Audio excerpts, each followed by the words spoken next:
Ask the Dean, episode 107. I'm your MC here today, Dr. Ryan Gray, with my lovely Mappd team. We answer your questions. You ask them over at Mappd.tv. Rachel Grubbs, my co-founder at Mappd. How are you doing today?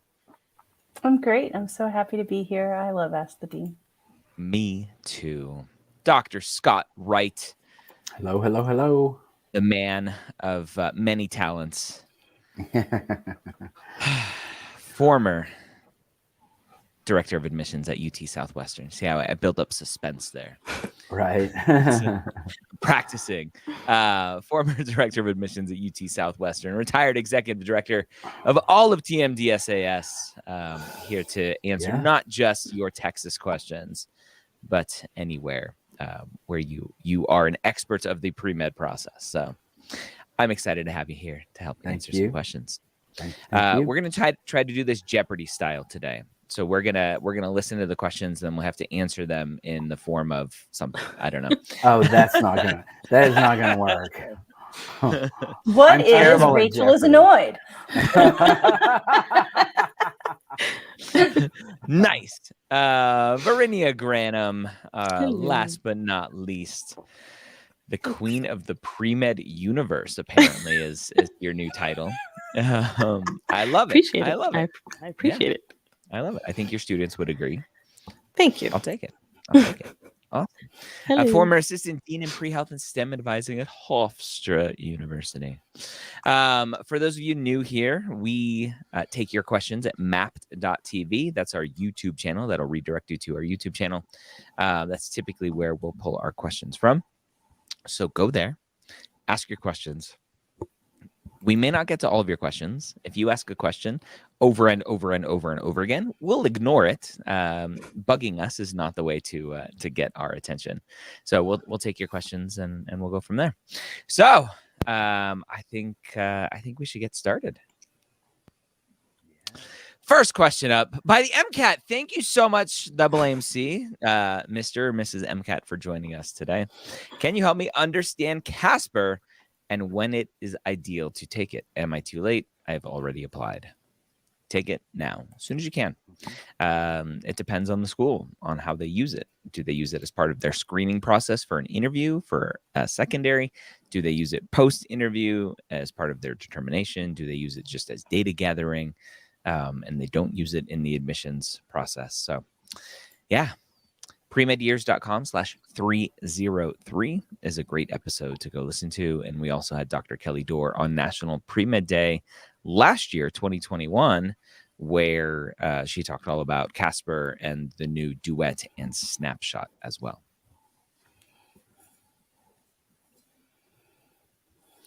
SJP, I'm currently working as a clinical research coordinator. Can I break my role down into both clinical hours and research hours on my application? So, Verinia, we often talk about splitting up jobs. I've never talked about clinical research splitting up in terms of clinical and research. Clinical research coordinator typically is a clinical job. Yeah, I've never thought of it that way either. Usually they sort of go hand in hand, and unless you have very specific responsibilities where you're just working with patients and just caring for patients and not in some way also connected to the research. So yeah, I guess I'd like to know more about why you would want to do this. Typically, I don't know that you'd have to. Unless you're missing clinical hours and trying to kind of make up for that. Well, clinical research, I think, is a clinical job, not a research job. And so if you're missing research hours, I wouldn't try to, unless you are doing part of the research side of things. But usually a clinical research coordinator job is you're kind of just interacting with the patients, kind of helping them navigate their appointments and all of that stuff, hanging out with them. A lot of times I'll say break down the clinical research job into shadowing and clinical, because and just with my family situation, I've interacted with some clinical research coordinators for some care for my daughter, and a lot of times they just sit around during the appointment and they're hanging out. They're basically shadowing while they're just waiting for the patients to do their thing. So yeah. Jan asks, when should someone decide to apply DO? I understand that stats don't determine that, but I have high stats, which I think plays into the decision. Dr. Scott Wright, when should someone decide to apply to DO? So do they just have a dream one day of, or they have a dream one night of doing OMT, and then they wake up going, it's a sign from the universe, I should apply DO? I think that students should really consider DO and MD schools earlier in the process, in March, April, May, as they're writing their personal statement, as they're sort of thinking about the med school process of applying. They should be thinking about where they're going to apply and whether they want to apply DO or not. And I am a little concerned that I think that there are DO schools that when they see a student with, as Jan, you put it, high stats, that they worry about whether or not that student will actually enroll if they're accepted. I've seen students before who had high stats and didn't even get interviewed at DO schools. Yeah, and that's called yield protection. Right. And students think it's this like mythical thing. I'm like, no, it exists. Mm-hmm. Yeah. It does. It does. Yeah. So I had a student this year who really had not done anything in terms of didn't even know anything about osteopathic medicine. And the more that the student began to sort of, one of my goals for the student was to really do some homework and look into what osteopathic medicine was all about. And the end result of that was they ended up being kind of interested in it and thought it maybe fit better with what they were thinking in terms of what they wanted to do in medicine. And so, I think it's worth really doing some investigation. Yeah. Yeah. I think ultimately my stance is think of them as equals, MD-DO equals. And then really ultimately in terms of picking schools, where do you want to be? What curriculum is going to fit you the best? What processes or programs at the schools do they have that you're interested in?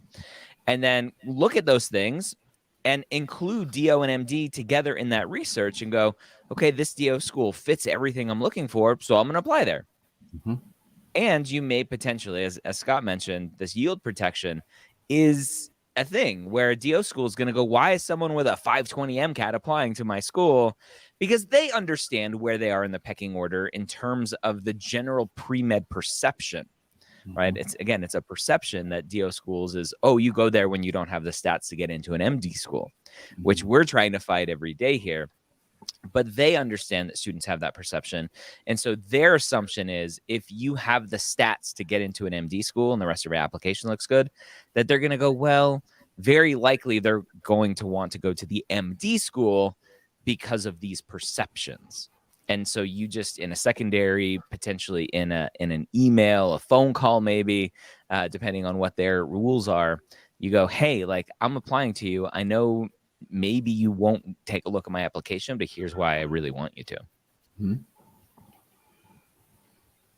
Absolutely. Armin, hello. Does declaring medical issues impact the application in any negative or positive ways? Rachel, we talk about red flags a lot. And what do we do? Do we hide it? Do we not hide it? What does that look like? What are your thoughts here? Yeah, I mean, there's a couple ways to think about it. So first of all, if what you have is a disability, you are under no obligation to disclose it before you are accepted to the med school. Once you're accepted, you should disclose it. And you're disclosing it not to say, is it okay, but to say, hey, I'm ready to talk about my accommodations. So, if it's a formal disability, I think that's usually the way to play it. Now, some disabilities are obvious from the outside and some aren't. So, for example, I have heard of a student who attended an interview while, as a legally blind person, and the interviewees didn't realize because legally blind looks different on different people. Or if you have Ehlers-Danlos, right? That's not always obvious to the outside, even if you're in excruciating pain. If it's something that you feel like you have to disclose because they're going to see it, then sure. And also think about whether or not it's relevant. So if for some reason your medical issue is a big part of your why medicine, it might come up in your personal statement. But the only way it should ever impact you negatively is if it causes a worry about your ability to practice medicine now. So like a lot of times when people talk about medical issues, they're actually talking about mental health. And, is it an issue if I dealt with, anxiety and depression? Many people deal with it. A lot of people who don't admit they're dealing with it or don't even know they're dealing with it are dealing with it. But I think, Ryan, you've said from a board licensing standpoint, the only way that stuff gets in the way is if it's not if you have a condition, it's if the condition would interfere with practicing. So exactly. It shouldn't be negative. The truth is humans have flaws. So I would think mindfully about what you reveal. Yeah, I've been on a kind of a little bit of a rant lately because of that, because there's a popular medical influencer out there who I think is doing good things for the space and talking about mental illness in medicine and as a physician, as a provider. But most of it is kind of clickbaity, rage baity, like, oh, if you say that you have depression, that you're never going to be allowed to practice medicine. And this is just not the case. The medical licensing questions are, do you have a condition that will prevent you from taking care of patients, right? That will prevent you from doing your job, not just, do you have some sort of mental health condition? And it's physical or mental health, typically. They'll ask the questions. So don't be afraid of going and seeking help if you need for depression, anxiety, whatever you need. Go get your help. You'll be fine as a physician. Mezzabine is a research-heavy app viewed negatively if I'm interested in applying to only DO schools. Brittany, what do you think? Potentially, if you haven't, been around other doctors, DOs, and gotten, kind of exposure around patients, that would be that would stand out, right? Not having that experience. So yeah, I think potentially. Yeah, the question is it research heavy without clinical? Is it research heavy with a lot of clinical? Exactly. So research is research. That's fine. It's kind of historically, stereotypically, DO schools aren't big into research. I think that's changing over time because they understand the relevance of research for that next application, for residency applications. Yeah, it just depends on what else is there. Yeah. Budget with Lissa. I am scheduled to take the Mcat on July 29th. If I need to retake it, would it be too late to apply for the cycle, even if I already submitted my application and am working on secondaries? So July 29th, the Mcat is pretty late.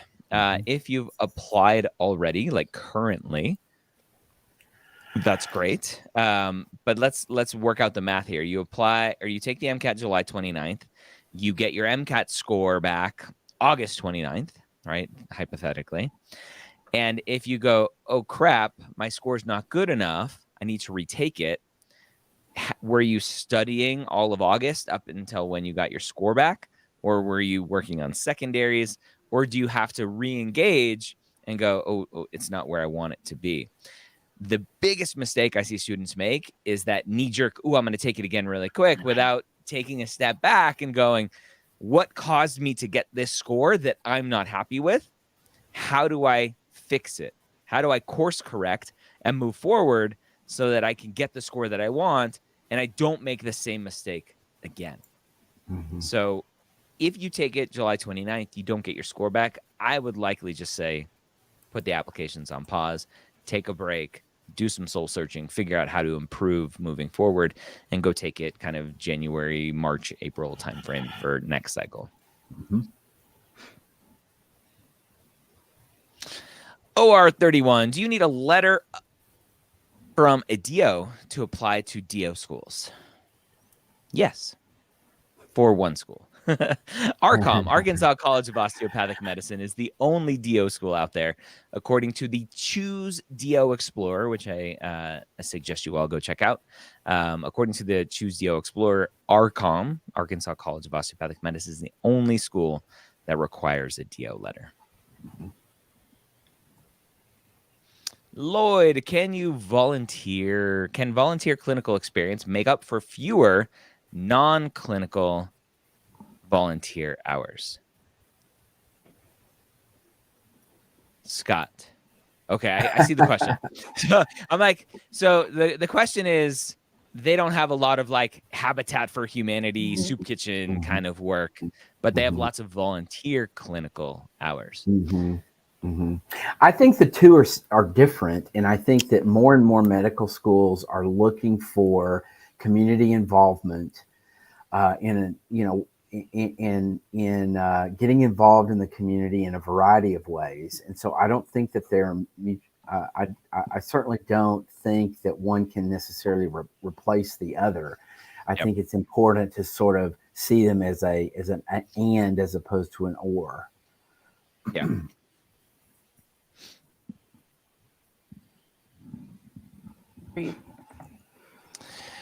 Jana, should I do an SMP if I just need clinical experience? I have good GPA, science GPA. I just need time to study for the MCAT and gain more clinical experience. Absolutely not. Go listen to the Premed year session number 491, I believe it was, just a couple weeks ago. I did a great interview with Dr. June Kim from KGI, Keck Graduate Institute. And this is the specific question we went down. And I asked them these specific questions. Should you do a post-bac or an SMP if you just need clinical? Should I do a post-bac or an SMP if I just need to improve my MCAT score? So go listen to that. But the answer is no. Unless you just have 50 grand you want to waste. Right. But I'm sure there are lots of charities out there that would love that money. I was just going to say, if you have 50 grand to waste, would you please give it to some kids who desperately need MCAT prep or pay for some application fees? Yep. All right. How should I talk about standard biomedical research in the activity description without sounding boring? Rachel, you have any thoughts? How to not be boring? Well, I guess my first thought is, Lloyd, do you think it's boring? Like, if you think it's boring, it's going to be hard to make it not sound boring. If you say it's really exciting to me, but other people seem bored when I talk about it, then what I would suggest you do is record yourself talking about it, like on Zoom or whatever, and play it back and count the number of medical and scientific terms you use. I'm doing a lot of essay review right now, and so many people, when they get to their research extracurricular essay, give me intense amounts of detail that mean nothing to me. Some people on admissions committees have MDs or DOs or PhDs in sciences, but a lot of people who work in med school admissions are education specialists. They have degrees in humanities. They have degrees in education. So they're very bright people who have no science background. So what I'm looking for when I read a research essay is, can you tell me in layman's terms, like you're talking to your favorite English professor, like you're talking to your aunt or uncle who isn't in healthcare or science, and tell me what it is the research is doing, just in practical, real world application. And if you can do that, it probably will be interesting.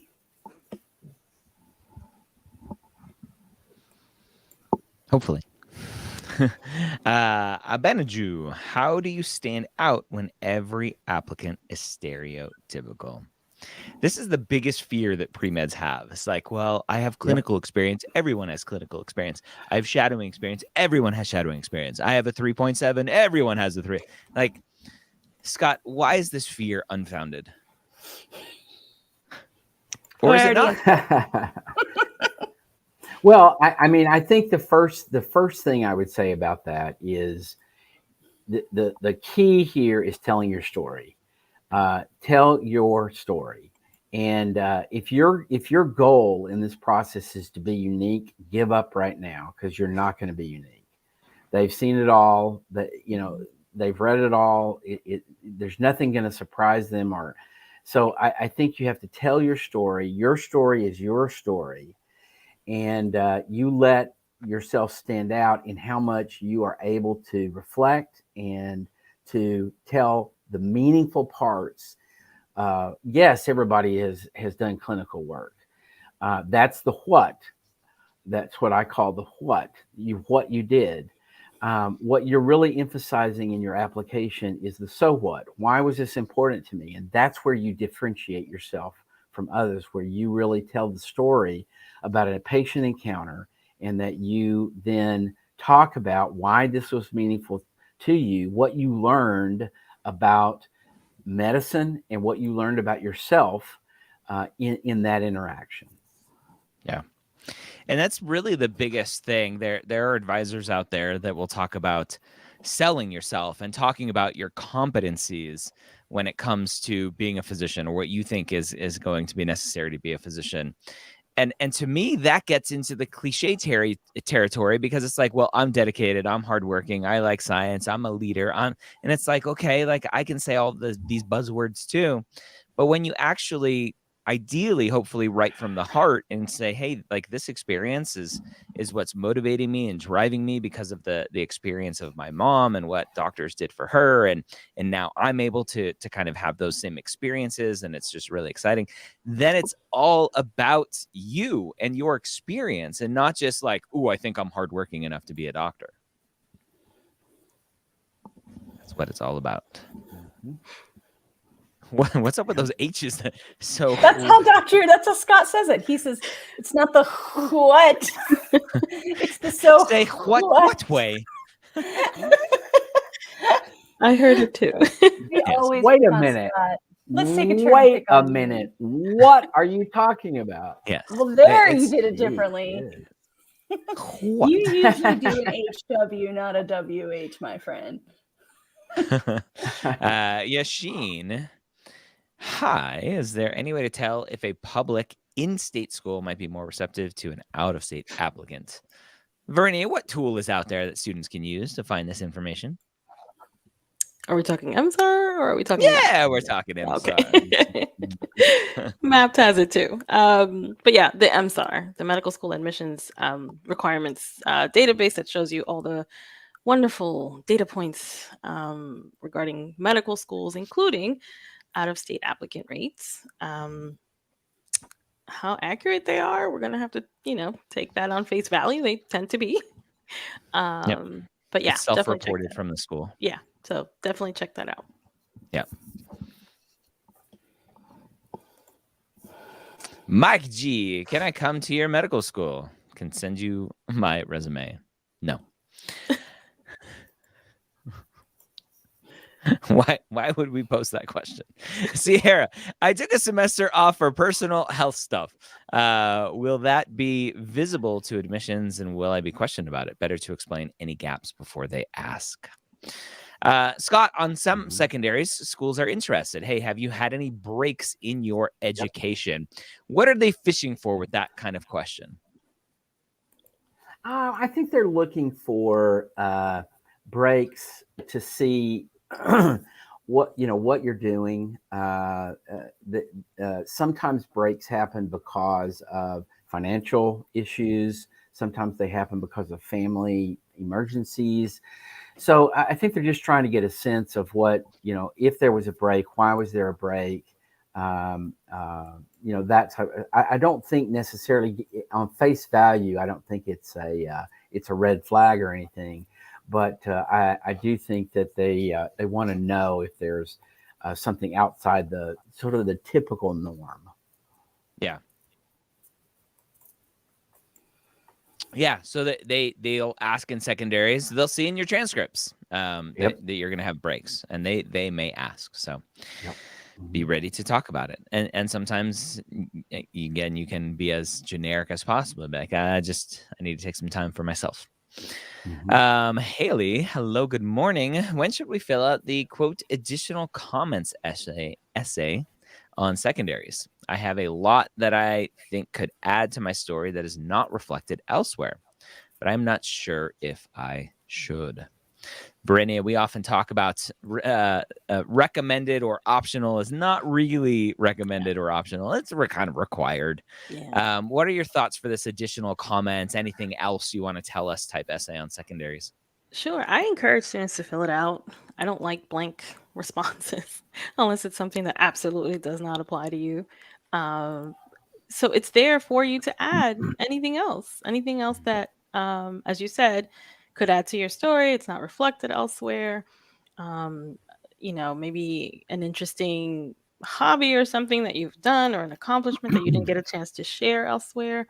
Go for it. Obviously, that's also a good opportunity if it hasn't been addressed anywhere else to add, to talk about any challenges or kind of adversity you've had to overcome, or maybe in your academic career. But anything you want to add is fine. Yeah. There. Yeah. Common things I like to talk about here are if they haven't asked why us, you can do a why us. If they haven't asked a kind of diversity or why you, then you could potentially talk about it there. So lots of potential options. But fill it out.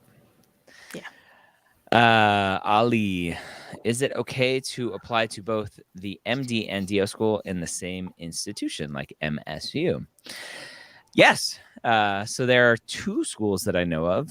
So Michigan State has College of Osteopathic Medicine and College of Human Medicine. I don't know why they call it human medicine. Maybe they're just being open for expanding College of Alien Medicine at some point, maybe. And then Kiran C. Patel, something or other. That's a really long name now. Nova Southeastern has now an MD and DO school as well. So yeah, definitely. Joshua, regarding shadowing, is there an optimal number of doctors one should shadow to dramatically strengthen their application? Kind of key preference there or wording there. Or does this vary by medical school? Rachel, more than zero? More than zero? Yes. Yes. I mean, so the key here, right, to dramatically strengthen their application. Yeah, but I don't think that there's a rubric like that. Like, Joshua, when you ask a question like that, it makes me think that you're perceiving admissions committees.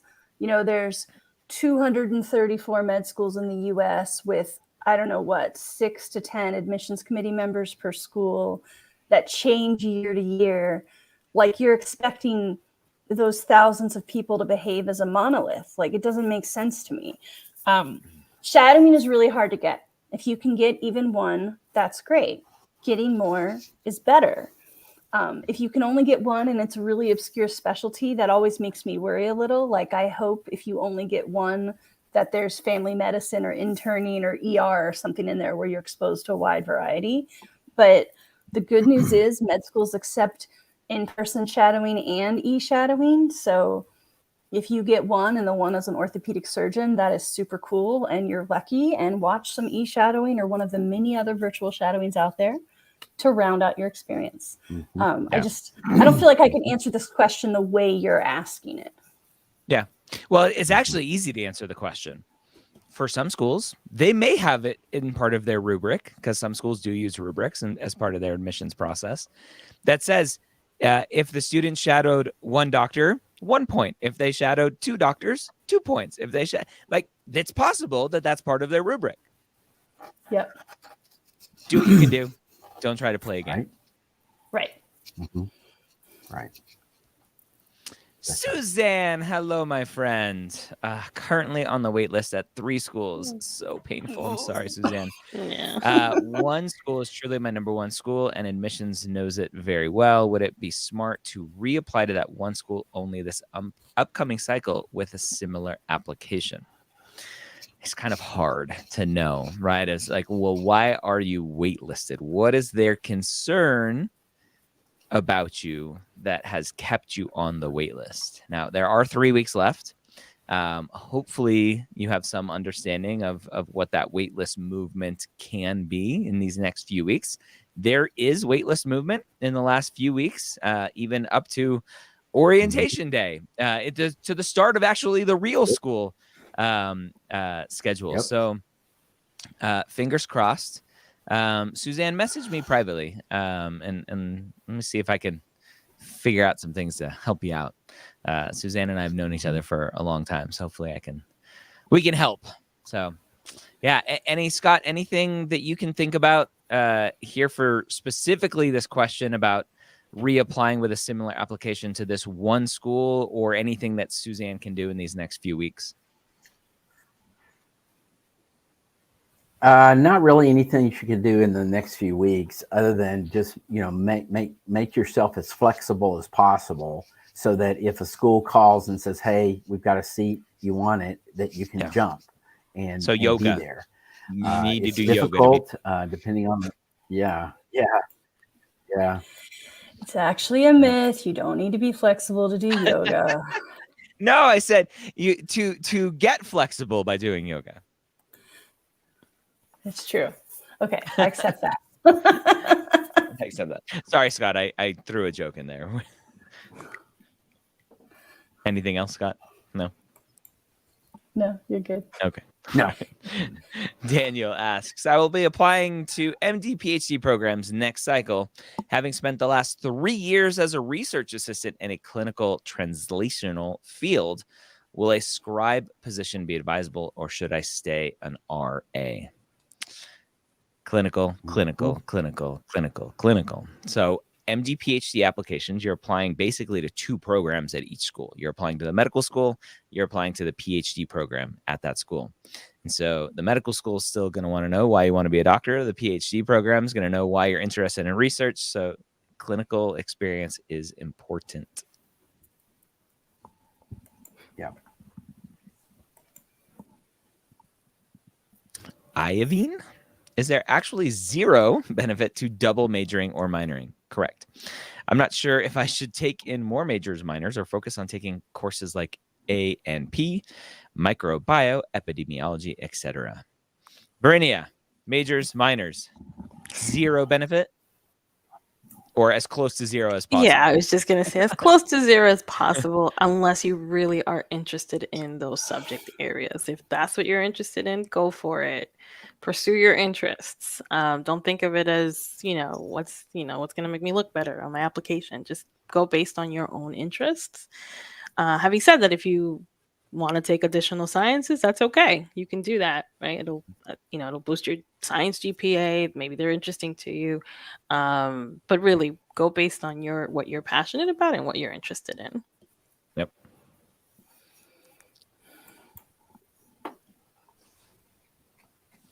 Safa, is it okay to ask a science letter of rec from a statistics professor? So this comes up a bunch for AMCAS. Science is considered biology, chemistry, math, and physics. For COMIS, science is only considered biology, chemistry, and physics. Math is not included for COMIS as a science course. Statistics, Scott, is this what med schools are typically thinking about when they say science professor? Can you go off of AMCAS's classification, or should you go off of traditional science? I think you want a traditional science professor, biology, chemistry, physics maybe, but biology or chemistry mostly. Okay. There you go. Mefram, does an inpatient acute physical therapy unit in a hospital count as clinical for medical school? What are you doing in that inpatient acute physical therapy unit? Are you sitting at a desk? Are you working as an environmental engineer, aka janitor? Or are you interacting with patients? What you do, not where you do it. Right, Rachel? Correct. Does not have to be in a clinic to be clinical. But yeah, we really can't answer this question. I call it insufficient data. We don't know what you were doing. It's always about what you're doing, not about your title or where you were. Yep. Idris, what is the best way to reflect on a huge discrepancy between my GPA 3.61 and my MCAT score 527. I don't understand why that's a discrepancy. Those are both great numbers. I don't either. I think, Rachel, where does this come from? You're the MCAT expert. Why is this an assumes like, they're going to say, what is wrong with her GPA with an MCAT score that good? Yeah. So the MCAT score is 99th percentile, right? Or maybe even 100th. I've seen some people with 528s who got 100th percentile, which should be impossible, but the AAMC makes their own rules. So it's an amazing MCAT score. It's also a very strong GPA. I'm going to guess that somebody told Idris, or Idris imbibed the idea that because he doesn't have a 3.9 or a 4.0 GPA, that number looks bad, right? He thinks that's a bad GPA when it's a good, maybe even very good GPA, right? Like I typically don't even bat an eye until it dips below 3.5. And then even then there's lots of reasons it's still okay.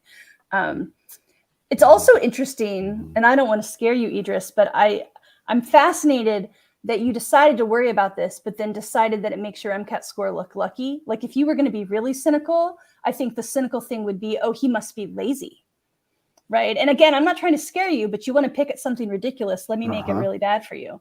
This is very mean-spirited. I'm just saying, like 3.6 is fine. You got some Bs. Like STEM classes are hard. When I read this, I don't really make any conclusions in either direction. They're just your numbers. I go good. His numbers are good enough. And then I want to hear about the rest of your story. Yep. I don't really think it makes you look lazy. Don't worry. Yeah. The current percentiles are 524 and up is 100th percentile. Yeah. But I don't think we have any percentiles on GPA because GPA is not measured that way. People don't talk about it in those terms. Yeah. Right. That's right. Yep. Mazaban, do you guys think we'll continue to have virtual med school interviews? Yes. Depends on how many schools will be doing them, but yeah, I think they're here to stay. Yeah, I agree. Yeah. Depends on how many schools, and will be a hybrid model where it'll be up to the student's choice. Yeah, I mean, if you're budgeting, I would say budget for a few travels just to be safe. Yeah. But my hope is that you guys get lots and lots of virtual and very few required travel. If you're budgeting, make sure you buy the pants that go with the suit. Right. And shoes. And shoes, yeah. How should I respond to a denial for a shadowing opportunity concerning COVID limitations? You go, that's a bummer, and you go ask some more people. Yep. You say, thank you for letting me know. That's it. And you move on. There's nothing to do. Francis, does being an RN make my medical school application stronger? Thoughts on an RN going into medical school? I talk to lots of nurses who go to medical school, and it's not necessarily that being a nurse makes it a stronger application. It's the amount of clinical experience that you have where you're able to strongly be able to talk about the love of that patient interaction and why it is that you're going on to this next step in your educational journey. So yeah, I think it's awesome. Nor, I'm hearing mixed views on how August applicants are late or not so late. What is your take on that? Dr. Wright, is your internet better? You back? Yeah, I think hopefully it's better. Yeah. Okay. What do you think about Nor here? I think August is getting a little late. I would encourage a student. Now, often we have students that apply a little bit later or get their application complete a little bit later because they took a later MCAT. That is often the reason for it. And but I would say if not, is there some reason that you're waiting until August to apply? Nor I would encourage you to apply as quickly as possible, and not wait until August if you can. Yeah. One nuance here that I'll throw in, and I don't know if this is Noor's question or the meaning behind Noor's question is what is defined as an applicant? Is that someone who actually submits their application in August, or is that someone who has their application complete in August? And the reason I want to just pick this apart a little bit is because I get lots of messages from students, and you all may as well, of students who are getting committee letters, and the committee releases letters to the application services mid-August, and they're freaking out, going, that's too late, I can't. And I'm like, calm down, it's fine. Medical schools expect that. They understand that committees, they have a little bit of a longer process. Having your application complete mid-August is okay. Yes, absolutely. All right. Good luck, Noor. I wish I wish the AAMC would release some of that data, like TMDSAS kind of did. I think you guys retracted some of that information or made it less public in terms of like June, kind of May, June, July applications and the success in terms of who got interviews and then who was ultimately accepted.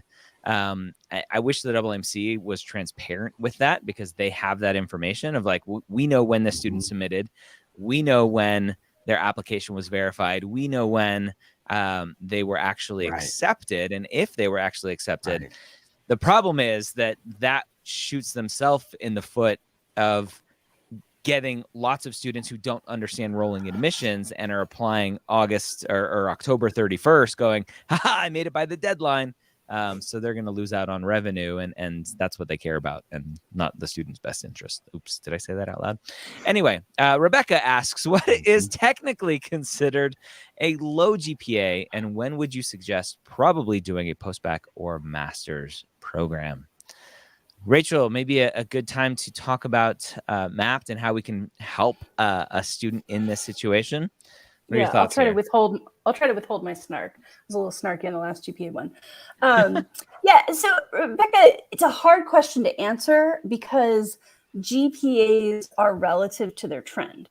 So if you tell me, for example, you have a 3.2, obviously that's not the world's greatest GPA, but there's a big difference between a 3.2 where you maybe had one really rough semester freshman year where you withdrew, but you didn't understand about how to withdraw. So they ended up as all Fs because someone in your family was sick, right? And now you're just like, you've been 4.0 since then, you're just recovering, right? That's one 3.2. Another 3.2 might be, I've been getting mostly Bs all of my college, so I'm okay in science, but not great. And those are two very different scenarios. So it's why Ryan was saying, we can show Mappd. I'm going to pull this up here in a second. I've got a GPA graph for you. But what all of you can do is create a free account at Mappd app. So that's our web-based software. And let me share here.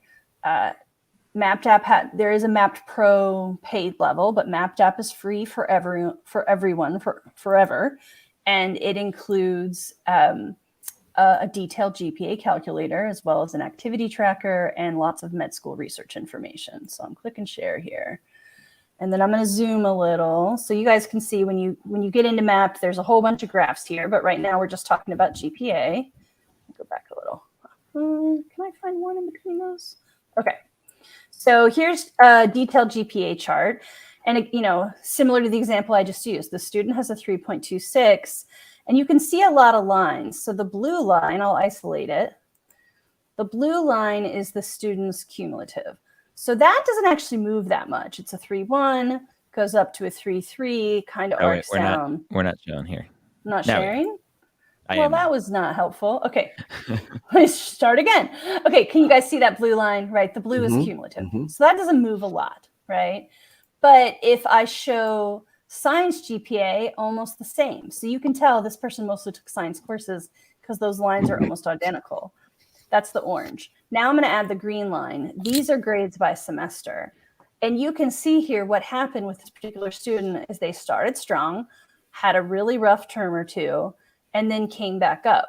So when I look at this student, what I see is the beginnings of a great upward trend, right? Here's a 3.8, here's a 3.7, dip back down to 3.16, not the end of the world, back up to 3.4.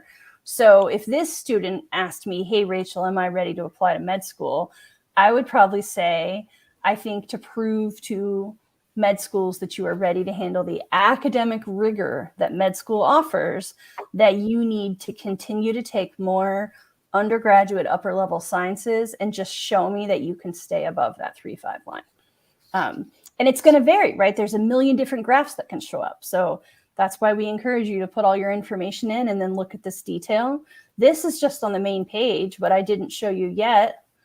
And I'll back out because this one looks better at a different view. Is you can go to this Gpa Detail Chart, and I'm going to scroll down to my favorite one.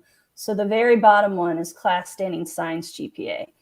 So here we can see if we're just looking at sciences, the student gets basically better every year, about the same sophomore, junior.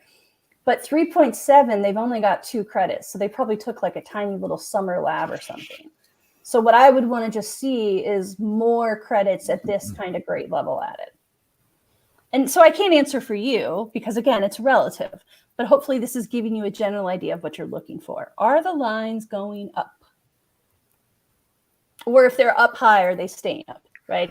A 3.9 to a 3.7 does not make a low GPA. That's not a downward trend.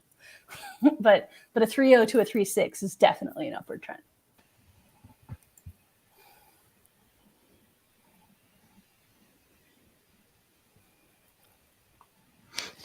Jack, I wanted to ask whether schools that do not require snapshot and or duet still receive it through Altus, and whether they consider it since it is already sent to them. Nope. Altus makes it very clear that they only send snapshot and duet if the school requires it or wants it, really. Mm-hmm. Mm-hmm. Christian, hello. Some secondaries ask about plans for the upcoming year. If I do not have a definitive commitment, job acceptance, etc., can I say the multiple things I would like to pursue? Verinia, what's your thought here? Very common scenario where students are unsure or they're interviewing for a couple different positions and they don't know exactly what they're going to do yet. I think it's okay to share that. Don't make it a laundry list of like my dreams for the summer of what I would like to do someday. If you have something lined up or sort of working on it, that's okay to share. They don't really care that you hope to maybe take a trip somewhere. Just be honest. Honesty is always the best policy. Isn't there a saying like that? Ria, I feel like I'm being so repetitive on my secondaries. Is it bad to repeat things from my primary application onto my secondaries? I'm running out of content to write about. Interesting. Scott, secondaries are kind of the thing that we are inundated with right now. Mm-hmm. I usually don't see this as an issue in terms of duplication, because the secondary process is so specific. Like, tell me about this time, or tell me about that time, or what are your thoughts here? Is Rhea doing something wrong here potentially if they're getting repetitive? What are your thoughts? Well, I have seen some secondaries that seem to repeat similar questions to the primary. In other words, there's some element of it. I would hope that you would have enough enough stories where you're not repeating the same story, for example, in the secondary. But I think the secondaries are typically pretty specific to the school and to their mission, and to why would you want to come to XYZ medical school, or tell us more about how COVID affected you is a common one now. So I have not. I really have not experienced that too much in terms of the repetitive quality of it. But I it may be that there is a secondary that you've run into that does seem to do that. So I don't know. Renia, what do you think? I was just going to say, it could be, Rhea, that you just you haven't had enough experiences to talk about, which is, at this point you're applying, it is what it is. Do your best with it. But dig deep, right? Think about everything that you've done, depending on the question, obviously. I can't, off the top of my head, I can't think of one. What I have seen is students are seeing the patterns in the questions that are being asked across different schools, right? And that's different, that you can kind of sort of reiterate some things, but to find new content to write about, that you're going to have to dig deep. That's, that goes back to your own experiences and what you've been doing since school. Mm-hmm. Right. Kawal, how do you address unethical or discriminatory questions if you did not have such a situation? Mm-hmm. Right. So some secondaries are potentially right. If tell us about a time you felt discriminated against or whatever. Mm-hmm. What are your thoughts here, Rachel? Is it kind of one of those? While I haven't had any of these situations, here's potentially what I think could happen. Yeah, I mean, my first thought was, "Wow, man, you're lucky." I mean, I feel like most of us have been discriminated against at some point. So, I mean, but maybe you haven't, and that's like, having had good luck or having had privileges is not something we should be penalized for, right? Sometimes I think we actually kind of try to make it like it's okay when people have experienced trauma because they're so resilient. Like resilience is useful, but like you shouldn't have to go through horrible things just to get it. Life can be hard enough on a regular path. But yeah, if you really haven't had anything like that, then I think you may need to consider either hypotheticals or maybe consider something that was close to you. So maybe talk to parents or good friends, or, I mean, there are a lot of situations where discrimination can occur. There's probably someone in your life who you feel like might have the potential for it. And I'm not saying borrow their story. I'm just saying maybe talk to them, and then you can honestly say, I've been lucky enough that this didn't occur to me, but so here's some of the work I did to learn more from people who have been impacted. And not just for the essay, but because if you've been lucky enough not to experience that, that is probably something you should be learning more about. Mm-hmm. Like everybody, not just this question asker. Right. Yeah. Right.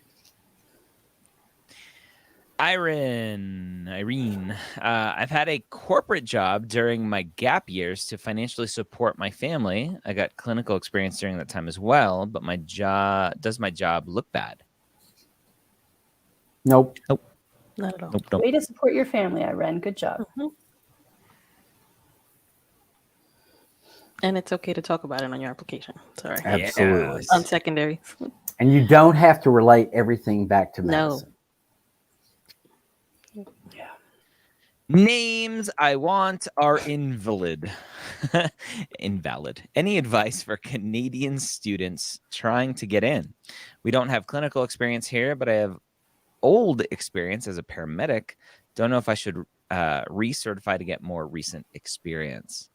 This is always a big conundrum for our friends up north because they don't have the same sort of clinical experience opportunities for pre-med students and shadowing opportunities for pre-med students, yet a lot of them want to apply to the States, and that's typically what's expected.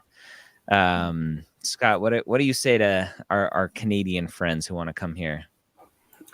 I think that it's often difficult, but for that very reason, I think that it makes it challenging to express in what the American schools are looking for, just as you said, Ryan. And so I think that it is challenging, and I think that it's just the difference in the systems and what the expectations are. So if you're trying to come to the U.S. To do medical school, I think you're going to need to potentially take a year off, come to the U.S. to get clinical experience, and then apply. Mm-hmm. Hamad, does taking longer to submit secondaries matter for schools that have deadlines in November or December? Potentially. Depends on the school. And if they track how long it's going to take you to turn those secondaries around, and if they have a process on their end that says, ooh, this student took 4 weeks to submit versus all these other students who took 2 weeks to submit, we consider the 4 weeks to be someone who's not as interested in us. Depends.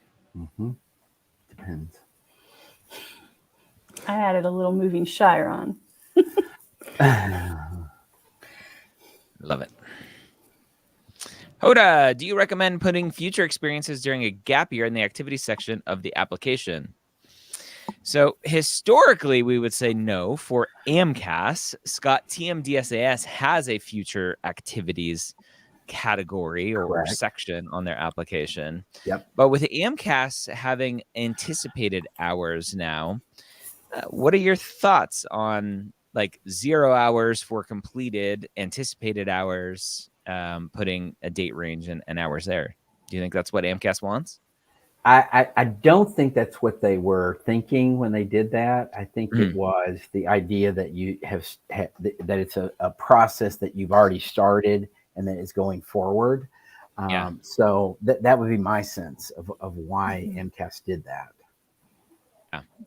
I'm pulling up the applicant guide. I looked at it one other time recently for this new anticipated hours to see exactly what they're looking for. But with the anticipated hours, let me pull it up. Anticipated experiences. In this section, please indicate if you anticipate completing any additional hours for an experience. Enter the date range if you anticipate completing additional hours. Please note the start date must be the current month and or year or later.